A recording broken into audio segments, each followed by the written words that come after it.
होगा 20,650 का, बिल्कुल छोटा सा। अगर 20,650 का स्टॉप लॉस ट्रिगर हो जाए तो हो जाने दीजिए, सिर्फ 75 पॉइंट की रिस्क रखिए और उसके बाद में आपको वापस फिर अगर ऐसा हुआ तो ऊपर में शॉर्ट करने की राय दूंगा। क्यों दूंगा वो पहले समझ लीजिए, लेकिन फिलहाल 20,650 के ये मैं स्पॉट लेवल से आपको दे रहा हूं, 20,650 के स्टॉप लॉस के साथ आप बेच दीजिए। अब क्यों दे रहा हूं? आज जो सुप्रीम कोर्ट ने कहा वो बहुत इंटरेस्टिंग है, बहुत अलार्मिंग है बैंकों के लिए। क्या कहा है सुप्रीम कोर्ट ने? सुप्रीम कोर्ट ने ये कहा है भाई कि जो भी मॉरेटोरियम पीरियड है इस अभी लॉकडाउन वाले पीरियड में 6 महीनों में जिन लोगों ने बैंक से मॉरेटोरियम की गुजारिश की है कि भाई हमें मॉरेटोरियम दे दीजिए, इस मॉरेटोरियम के दौरान जो कुछ भी ब्याज लिया जाना है वो ब्याज नहीं लिया जाना चाहिए। पहली लाइन जो सुप्रीम कोर्ट ने की है वो डराने वाली कि लोगों की जिंदगी ब्याज से ज्यादा बढ़कर नहीं, जो कि बिल्कुल सही है। बिल्कुल अगर आप आम जनता के लिहाज से, कंज्यूमर के लिहाज से, जिन लोगों ने कर्ज लिया उनके लिहाज से देखेंगे तो एकदम सही है कि इस वक्त लोगों की जान बचना जरूरी है और सुप्रीम कोर्ट ने एक वो मानवीय आधार पर ये अपना स्टेटमेंट दिया है। इसका मतलब क्या है? इसका मतलब ये कि अगर 40 लाख करोड़ रुपए के लोन्स मोरेटोरियम में है और अगर आप 9% के हिसाब से उसे गिने तो लगभग पौने और 6 महीने का अगर आप मोरेटोरियम का ब्याज गिनते हैं तो पौने 2 लाख करोड़ से 2 लाख करोड़ का ब्याज बनता है। अब ये पौने 2 लाख करोड़ से 2 लाख करोड़ का ब्याज अगर समझिए सुप्रीम कोर्ट में, अब अगली सुनवाई 12 जून को है, 12 जून को समझिए सुप्रीम कोर्ट ये फैसला देता है कि ये ब्याज बैंकों को नहीं लेना चाहिए। ठीक है, अब ये निर्देश किसको देगी सुप्रीम कोर्ट? सुप्रीम कोर्ट ये निर्देश देगी सरकार को। अब सरकार को ये डिसाइड करना है सुप्रीम कोर्ट के बोलने के बाद कि ये ब्याज नहीं लेना है। अब इसके दो तरीके हैं ब्याज नहीं लेने का। पहला तरीका तो ये है कि ये फिर जो पौने 2 लाख करोड़ 2 लाख करोड़ का जो नुकसान होना है वो नुकसान सरकार बियर करे। सरकार बोलेगी भाई चलिए सुप्रीम कोर्ट ने हमें दे दिया है डिसीजन, तो हम पौने 2 लाख करोड़ भरेंगे ताकि बैंक्स को नुकसान ना हो। ठीक है, अब इस पर कौन कितना लोग विश्वास करेंगे? मुश्किल है कि क्या सरकार 2 लाख करोड़ का ये खर्चा करने को तैयार होगी। दूसरा तरीका ये कि सरकार कहे बैंक्स को देखिए हम कुछ नहीं कर रहे हैं, फैसला सुप्रीम कोर्ट का है, सुप्रीम कोर्ट ने कहा कि आप ब्याज माफ कीजिए तो आपको ब्याज माफ करना पड़ेगा, तो बैंकों के प्रॉफिट में से पौने 2 लाख करोड़ रुपए उड़ गए। ठीक है, तो बैंकों की बैलेंस शीट खराब।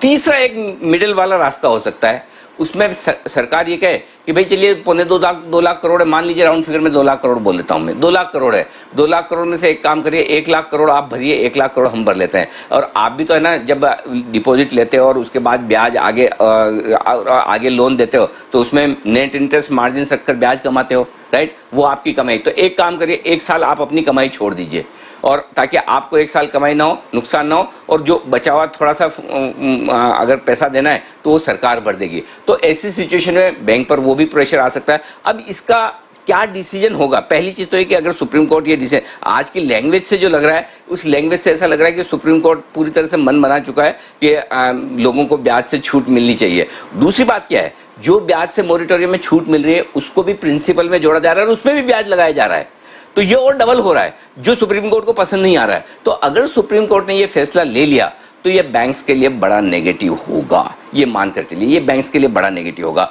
और उस लिहाज से अब एक चीज पक्की है, अब से लेकर 12 जून तक, जब तक अब 12 तारीख को फैसला आ जाए, मैं उम्मीद करता हूं और सरकार अपना पक्ष रखेगी। आरबीआई ने तो बेहद साफ कह ही दिया है। अब आरबीआई का स्टेटमेंट पढ़िए, आरबीआई ने पहले ही इस लाइन में ये कहा है कि ये बैंक्स पर बहुत भारी पड़ेगा, बैंक्स इसे झेल नहीं पाएंगे। तो इसका मतलब क्लियर कट है, आरबीआई बैंक्स के बिहाफ पे ये कहना चाहता है कि बैंक्स पे मत लगाइए ये बोझ लेना तो सरकार पर डालिए। सरकार की इतनी ताकत है नहीं कि 2 लाख करोड़ का ब्याज माफी का लो, अभी तो उन्हें ऑलरेडी किसानों की कर्ज माफी के लिए 1 लाख करोड़ के पैकेज पे विचार चल रहा है। तो बहुत टफ टाइम है ये बैंकिंग सिस्टम के लिए। और ऐसे में मुझे जो लगता है वो ये दीप की अब से लेकर जब तक इस मामले का फैसला नहीं आ जाता तब तक अब बैंक्स के लिए वो तेजी दिखाना ऑलमोस्ट नामुमकिन है।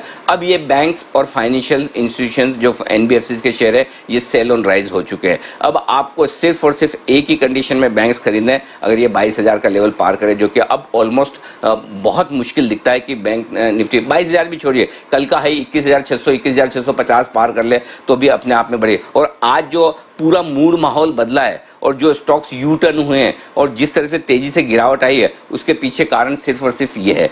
हो सकता है आज आपको बैंक निफ्टी ज़्यादा गिरता ना दिखे, हो सकता है बहुत दिक्कत ना है, क्योंकि आज एक्सपायरी भी है, तो हो सकता है थोड़ा बहुत सहारा आपको एक्सपायरी का मिल जाए। लेकिन अब यहाँ से फिर बैंक्स के लिए तेजी बनना बहुत मुश्किल है। तो मैं आपको फिर वही चीज़ कहूँगा, 16,800 17,100 पर हमने बहुत स्ट्रांगली आपको कहा कि खरीदारी कीजिए, ये गोल्डन लेवल है।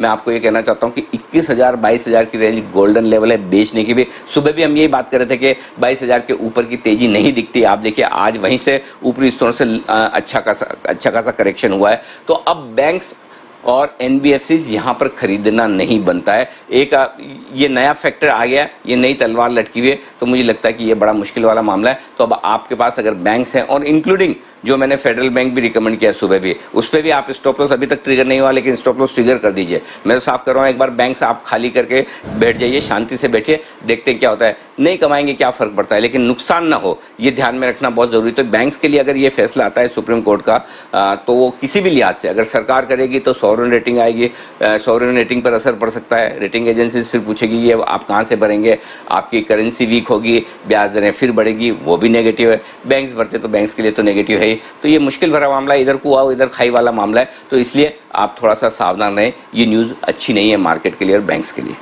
जी दीप।